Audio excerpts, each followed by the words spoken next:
IVM.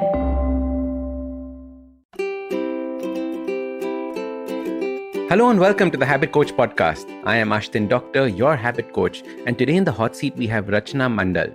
She asks, "Hi Ashdin, this one amongst the thousands of questions I have for you. How do you organize your energy levels through the day? I am overambitious while making several to-do lists and goals for the week. I get distracted and make multiple lists and barely achieve any because I run out of energy. I work in corporate. The work timings are hectic and sometimes unpredictable. But I look forward to my sketching classes, time to illustrate, play with my ukulele, even do my passion design projects. In all the chaos, my cooking and cleaning. I get very disappointed and frustrated on the days that I'm unable to work out. Most days, my battery just runs low halfway and I just want to be able to sleep. But my anxiety about not being able to do all these things sometimes keeps me awake. Where am I going wrong? P.S. My apologies for such a long question." Lovely. So you see, Rachna, we have four kinds of energies in our body. Okay. PIES. Physical energy. I. Intellectual energy. Emotional is E. And S is spiritual. Pies. Just like, like an apple pie. Now you have to figure out how you balance these energies throughout the day. The big mistake we make is that we don't realize which energy we are spending and which energy we are incorporating back into our life. So normally I do a 1.5 hour workshop just explaining these four energies. Now it's going to be a challenge to see if I can do this in 5 minutes. So let me try. So the first one is physical energy. Physical energy is the easiest to understand because it's the energy that, we feel in our body. When you feel tired, when we have a backache, when we have a headache, when we're feeling ill, all of that is nothing but your physical energy being drained, right? So now when physical energy gets drained, what is it that we have to do? We have to rest our body, or we have to bring in some form of movement, because you'll notice that physical energy drain happens when you're basically just sitting around. How many times have you sat down on your sofa, watched Netflix for 3 hours in a row and woken up saying, "Oh my God, my whole body hurts," right? Because your body is craving movement. So what you have to do is you have to figure out how to bring movement back into your body on times when your physical energy is low. You'll also notice the reason why you like your workouts are because your workout is bringing energy into your life. So what I would say is that throughout your work day, which, like you said, you're in an office, spend time getting up, jumping around the place, moving, stretching. Maybe every time you go to the toilet, you do a few squats. This way you will notice that there is a better energy balance physically taking place. You won't feel so much stress on your shoulders. You won't feel a backache, etc. The second kind of energy is intellectual energy, I. Intellectual energy is the energy that gets drained when you're doing mundane, repeated tasks. So things that you go over and over and over and over and over and over and over and over again. So for example, for many people, intellectual drain might be going through Excel sheets, right? For many people, intellectual drain might be doing some form of coding. Something that you are not necessarily using your brains. It's basically cut, copy, paste, do this, do that, do this, do that, do this, do that kind of work. It drains you intellectually. So what can you do to boost your intellectual energy? Learn creative things or do creative things. So for example, every time you notice that your intellectual energy is being drained, what do? Start your creative projects at that point of time. So if you find that you spend too much time on your Excel sheets, and pick out something and draw, or just start, doing something that stimulates your mind. You can even do a quiz, for example. This way, what you're doing is you're stimulating your brain instead of putting it and tiring it out. Now, the big mistake we'd make is very often when our intellectual energy goes down, we spend hours in meetings and we're tired. What do? We drink coffee. We drink sugary tea. We drink a energy drink.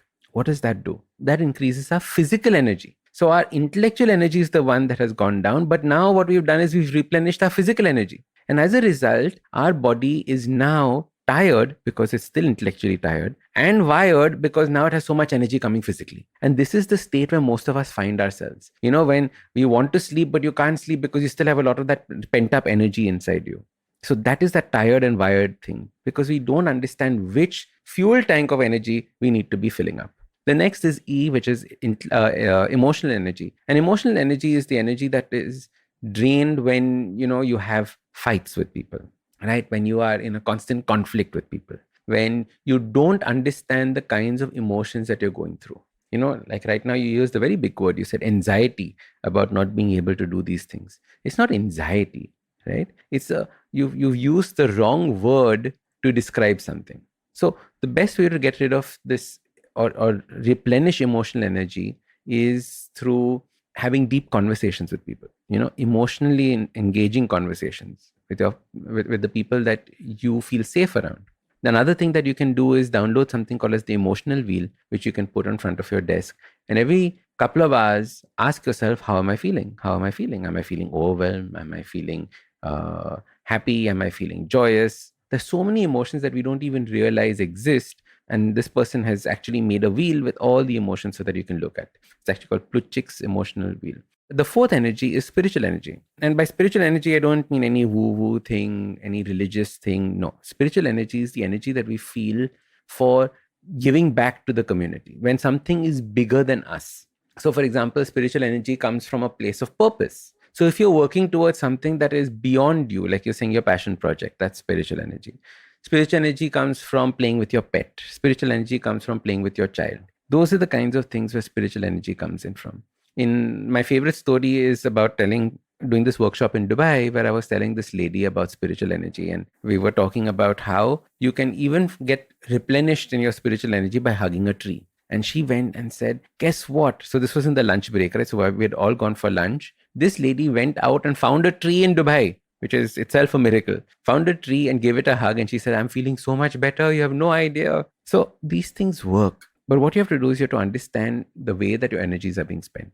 The second thing is, I don't think that you've packed too much in your day. I know that was my first reaction when I read it, but I was like, no, all of this is possible and doable. You just need to learn how to manage which energy when. What I typically do is I keep all my creative work for the morning when my own energy is at its highest. I keep all my intellectually draining work, things that are mundane, repeated tasks in the afternoon where my normal creative energy is at its lowest. So that way I'm in sync with the way my body and my mind is thinking. And that's how I actually manage my energies through the day. You remember I did a post on Instagram last week where I was telling everybody that I finished writing 700 words of my book. I finished recording 8 reels, 4 YouTube videos, and 2 podcasts, all before 1 o'clock. Why? Because that was when my energy was at its highest. So finished all of that. And then the rest of the day was for meetings, meeting people, and all the other mundane things that come in our life.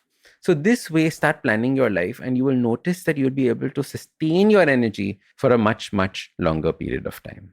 All right, guys. If you have a question for me and want to be featured on the next Hot Seat episode, check out the link below in the description. Click on it and give me a nice long answer or question that you have. Give me as many details so that I can help you out. Please don't fill up 35 pages, something small that I can read on air, and I will definitely answer your question. I'm Ashdin Doctor, your habit coach. And remember, awesome lives, they start with awesome habits. Usually in a podcast, it's me who speaks to you and you who listens. But I've been seeing your comments and it's time. It's me listening to you. Following the overwhelming success of this podcast, the good folks at IVM Podcast Network have decided to come up with a Kannada adaptation of the show for those who prefer listening to it in that language. Do make sure you let your Kannada speaking friends know about this as well. So start these habits and share with us your progress using the hashtag #TheHabitCoach. If you like this podcast, don't forget to check out other interesting podcasts on the IVM network. You can listen to us on the IVM Podcast app or ivmpodcast.com. You can also follow us on social media. We are at IVM Podcasts on Twitter and Instagram. If you want to reach out to me, I am Ashdin Doc on Twitter and Instagram. You can find lots more information on my website, awesome180.com. or check out different content on my YouTube channel called AWESOME180. That's Awesome 180. Hey, it's been another great week on the IVM Podcast Network. What kind of brands do you want to look out for in 2022? Hear great insights from Meeta Malhotra. She's the founder of The Hard Copy and she joins Varun and Suchita on Think Fast. On GBCD, Farhad and Sunetro are celebrating their 100th episode. They reflect on the journey so far and what this podcast means to them. On Marathi Kirkitun, Dr. Rajiv and Manik Deshmukh discuss human intelligence. On The Habit Coach, Ashdin is in conversation with the smile designer Dr. Real Gomez. They discuss various habits around oral hygiene and health.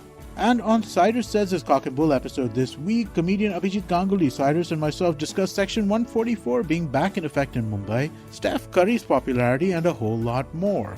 Do follow us on social media. We're IVM Podcast on Twitter, Facebook, Instagram, and LinkedIn. And remember, if you're enjoying this show or any of our other shows for that matter, please do tell a friend. Go check out our YouTube channels. We go live on a whole bunch of different things. We have a number of different channels. You can find them on ivmpodcast.com/YouTube. And finally, we'd like to thank our sponsors this week: Cred, Bank of Baroda, CoinSwitch Kuber, Intel, and Oxfam India. Thank you for making this possible.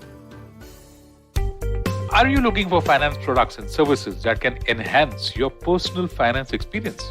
Are you looking for a space to talk about your financial product or service? And are you looking for a crisp talk show where the conversation is all about money? Well, your search ends here.